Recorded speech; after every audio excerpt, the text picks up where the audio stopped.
Welcome, ladies, gents, cryptids, and people who still say YOLO, unironically to mentally chaotic.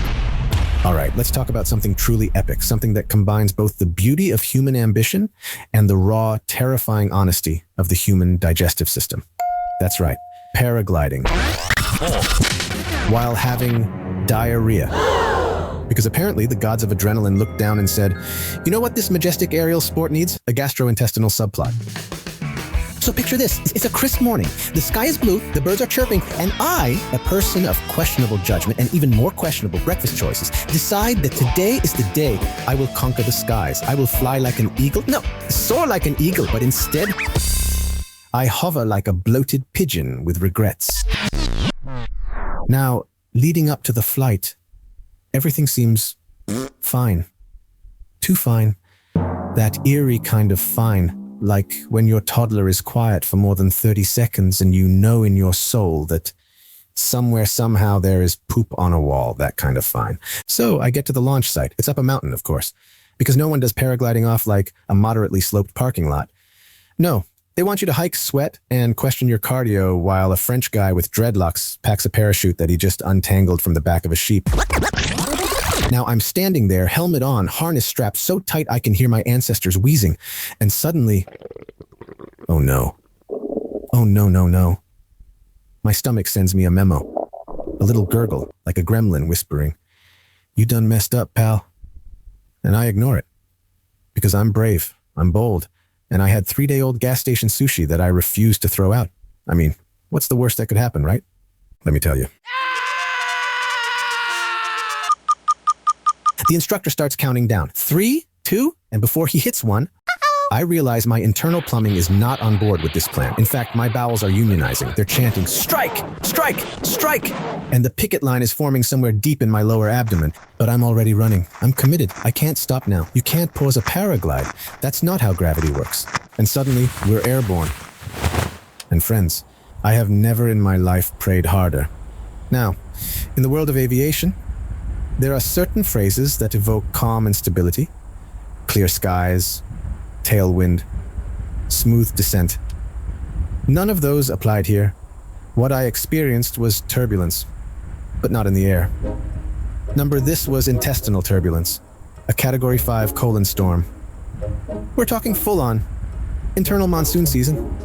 So here I am, dangling hundreds of feet in the air, strapped to a stranger named Marco, who smells like patchouli and speaks only in motivational quotes.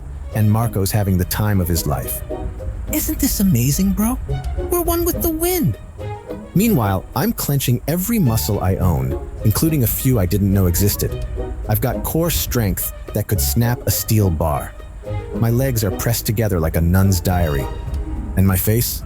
It's frozen in that tight fake smile you give when someone farts in an elevator and you're the only one who knows it was you. Now, people always talk about how peaceful paragliding is.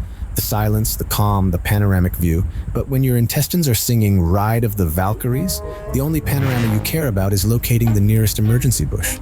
And you'd think up in the sky, with all that open air, you'd be safe from embarrassment. But no. Because guess what's flapping gently in the breeze, betraying your dignity with every sway? The diaper-shaped harness you're buckled into. And let me tell you, that harness, that thing's about to become a war zone. But here's the best part. The instructor, he thinks I'm scared of heights. He keeps yelling, you're doing great, just breathe. And I'm like, I am breathing. That's the problem. Every breath is a risk. At some point, he decides we're gonna do tricks, mid-air spirals and swooping dives like we're auditioning for a Red Bull commercial, and every single turn is like rolling dice with the devil. I'm like, please, Marco, if you love this planet at all, you will glide this thing down like we're landing on grandma's wedding cake. I start bargaining with the universe. I swear if I make it to the ground without turning this harness into a fondue fountain, I'll become a better person. I'll donate, I'll recycle, I'll even volunteer at a retirement home, the one that smells like boiled cabbage and unresolved trauma. And then somehow, we land, kind of. Well, land is a generous term. What happens is we crash gently into the hillside like a pair of stunned meatballs. I roll onto the grass, wide-eyed, drenched in fear, sweat, and possibly sin. Marco unclips me with the enthusiasm of a man who just high-fived God. He's like, dude, that was epic. You good? And I look at him. I look into his soul and I say, Marco, I have never been less good in my entire life. But thank you. Then I do the walk of shame. Slowly, carefully, toward the bathroom. You know that walk. The kind that says, don't ask me questions, just pray for these pants. And when I finally reach the bathroom, one which, by the way, is of course a rustic shack with no running water and a hole in the ground, I weep. Not because I'm ashamed, not because I'm broken, but because, against all odds, I made it. I survived.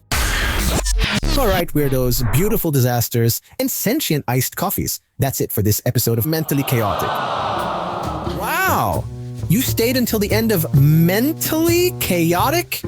It's either loyalty or a cry for help. And honestly, we respect both. Do us a solid. Subscribe so you never miss another emotional car crash.